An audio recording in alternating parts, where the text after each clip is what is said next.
What if something sitting quietly in your kitchen right now was once carried by ancient warriors, used by early healers, and is now being studied again by modern science?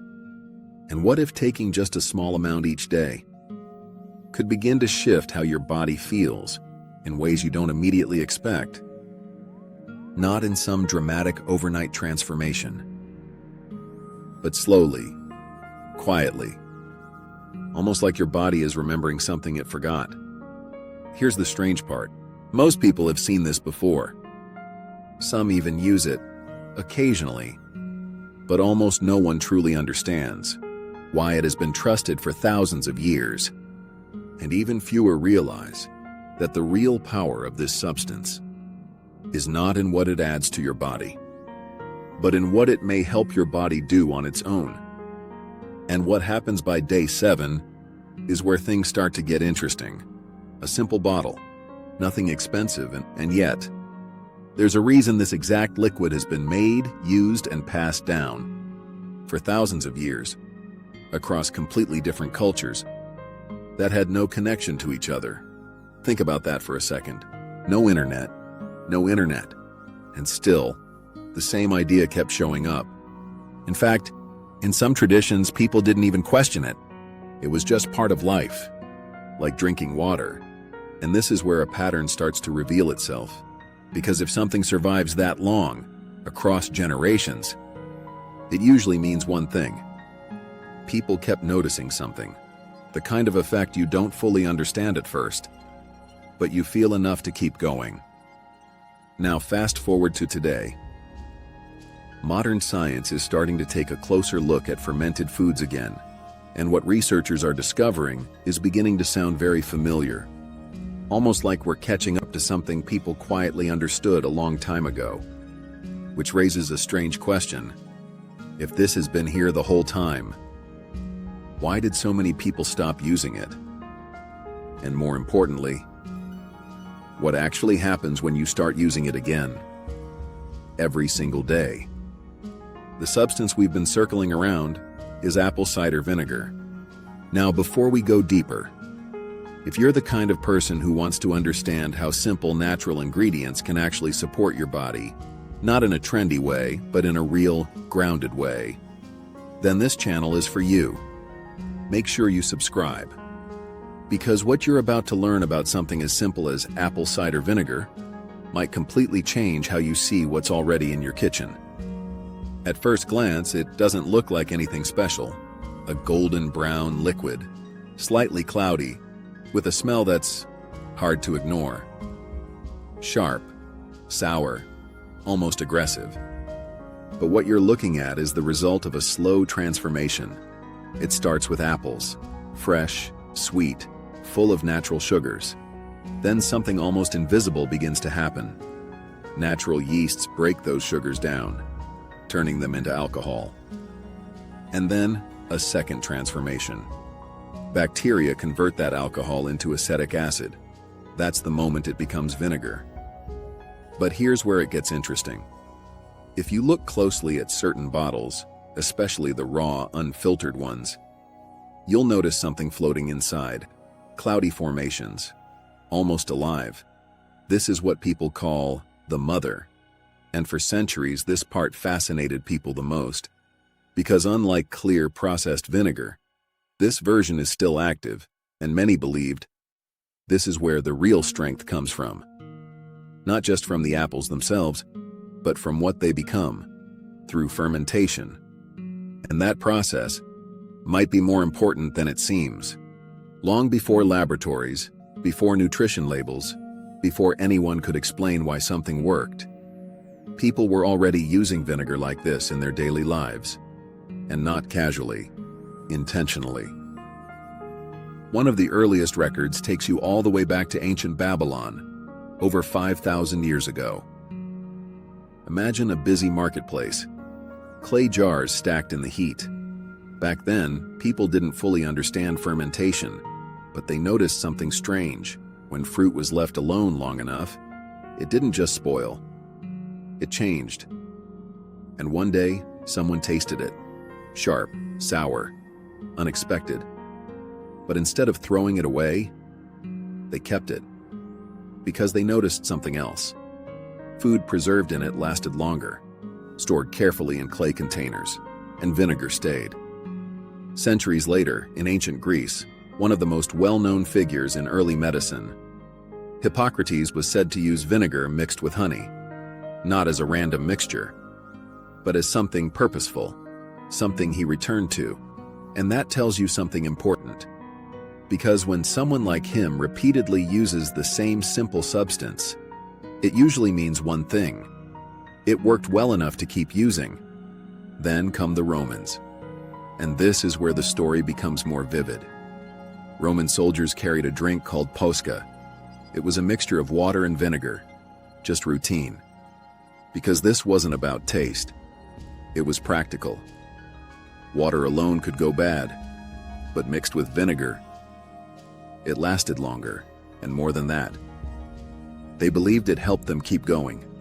Stay sharp, stay alert, push just a little further. And here's the fascinating part. These cultures were separated by time, geography, and language, and yet, the same pattern keeps showing up. Different people, different worlds, same substance, used in almost the same way. That doesn't happen by accident. It suggests something deeper, something discovered, not once, but over and over again. And maybe that's the most interesting clue of all. As time moved forward, apple cider vinegar didn't disappear. It didn't become some rare, forgotten remedy. It stayed close to everyday life, not as something complicated, but as something simple you could use without thinking too much about it. In many traditions, the most common method was simple. A small splash of apple cider vinegar mixed into water, often taken before or after meals. Not because someone told them to, but because over time, people noticed something. Meals felt lighter, digestion felt smoother. That heavy, sluggish feeling after eating didn't stick around as long. And here's where it gets more subtle. Some people began using it in the morning, not for energy like coffee, but for something different, a kind of internal reset feeling. Nothing extreme, just gradual, but enough to become part of a routine. Others combined it with honey. This combination shows up again and again in traditional practices, sweet and sharp, almost balancing each other out. And interestingly, many people describe this mix as something that felt easier on the system. Then there were external uses. People applied diluted vinegar to the skin, used it in hair rinses, even added small amounts to bath water. Not because it smelled good, but because they believed it helped cleanse and restore balance. And underlying all of this was a deeper idea, one that doesn't get talked about much today. The idea that fermentation changes things. That when you allow something natural, like apples, to go through this slow transformation, it becomes something more active, more alive, more available to the body. You take something simple, you let time and nature work on it, and what you get back is something your body seems to recognize differently. And maybe that's why these practices lasted so long, not because they were loud or dramatic, but because they quietly fit into daily life. Apple cider vinegar was seen as one of those old traditions that people either believed in or ignored. But recently, something started to change. Modern researchers began asking a simple question: what's actually inside this? And more importantly, what happens inside your body when you consume it? The answer starts with one key component: acetic acid. This is what gives vinegar its sharp taste and smell. But beyond that, it's what scientists are most interested in. Because when acetic acid enters your system, it doesn't just sit there, it interacts. Some research suggests it can slow down how quickly sugars enter your bloodstream, which means instead of sharp peaks and sudden drops, your body moves through that process more steadily. Not dramatic, not instant, but over time, potentially more balanced. And that idea, keeping things stable instead of extreme, is something your body tends to respond well to. Then there's digestion. Some researchers suggest that vinegar may influence how your stomach handles food, how quickly it breaks things down, how smoothly that process moves forward. Like your body was handling things more efficiently. And that's just the first step. What happens in your stomach doesn't stay there. It moves forward into your gut. And this is where the picture becomes clearer. Because your gut is not just part of your digestive system. It's more like an entire ecosystem. Trillions of bacteria, constantly interacting, adjusting, communicating. And the balance of that system can influence far more than just digestion. Energy, cravings, even how stable you feel after eating. Now bring fermentation into the picture. Raw, unfiltered apple cider vinegar, especially the kind that contains the mother, isn't just a liquid. It carries traces of that fermentation process, living activity, microbial remnants, and researchers are now exploring how these kinds of compounds may interact with your gut environment, not by overpowering it, but by gently influencing the balance inside it. And then, there's another layer. Polyphenols. These are natural compounds that come from the apples themselves. And while they're small, their role might not be. They're being studied for how they interact at a cellular level, how they support your body in dealing with everyday stress and internal processes. So when you look at the full picture, it's not just one single effect. It's a sequence, a chain. First digestion, then the gut, then deeper, cellular interactions. A kind of quiet domino effect. And this is exactly where ancient habit and modern research begin to overlap again, not as a coincidence, but as a pattern. So now the real question becomes, what actually happens when you, yourself, start using apple cider vinegar every day? Not forever. Just 7 days. Because up until now, everything we've talked about has been theory. So instead of just talking about it, let's walk through it. Day 1. The first thing you notice isn't subtle at all. It's the taste, almost shocking. Your body reacts immediately. Your mouth produces more saliva. Your stomach becomes more aware. Nothing dramatic yet. But something has clearly started. Day 2 and 3.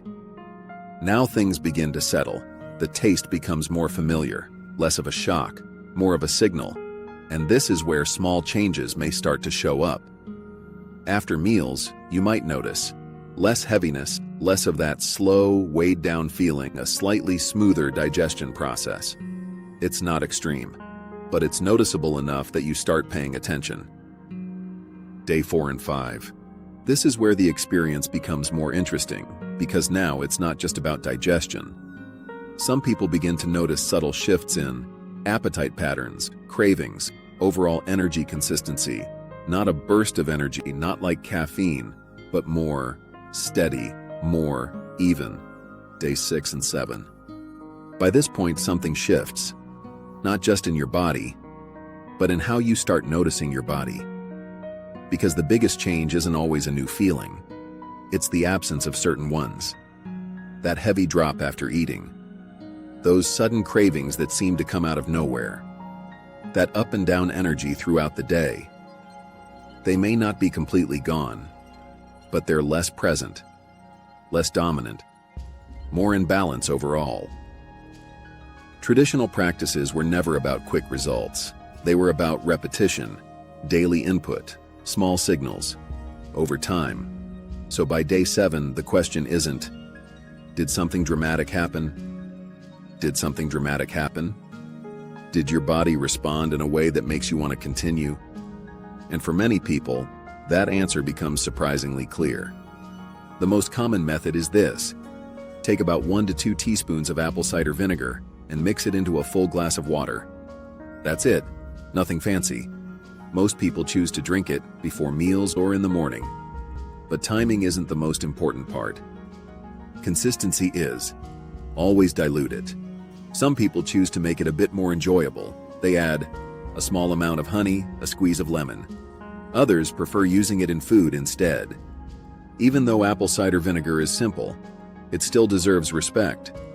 because what makes it effective is also what makes it strong. That acidity can be helpful in small amounts, but too much or used the wrong way can irritate your system. Over time, it may also affect your tooth enamel. That's why dilution isn't optional, it's essential. Let your body guide the pace. For thousands of years, people didn't overcomplicate things. They paid attention. They noticed what helped them feel better, what supported their bodies, and they kept using it. Apple cider vinegar was never treated like a miracle. It was just consistent. Apple cider vinegar is only one piece of a much larger story.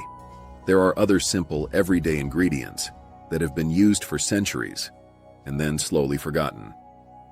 And if this opened your eyes, even just a little, because this is only one of many forgotten remedies, then you're going to want to stay close to this channel.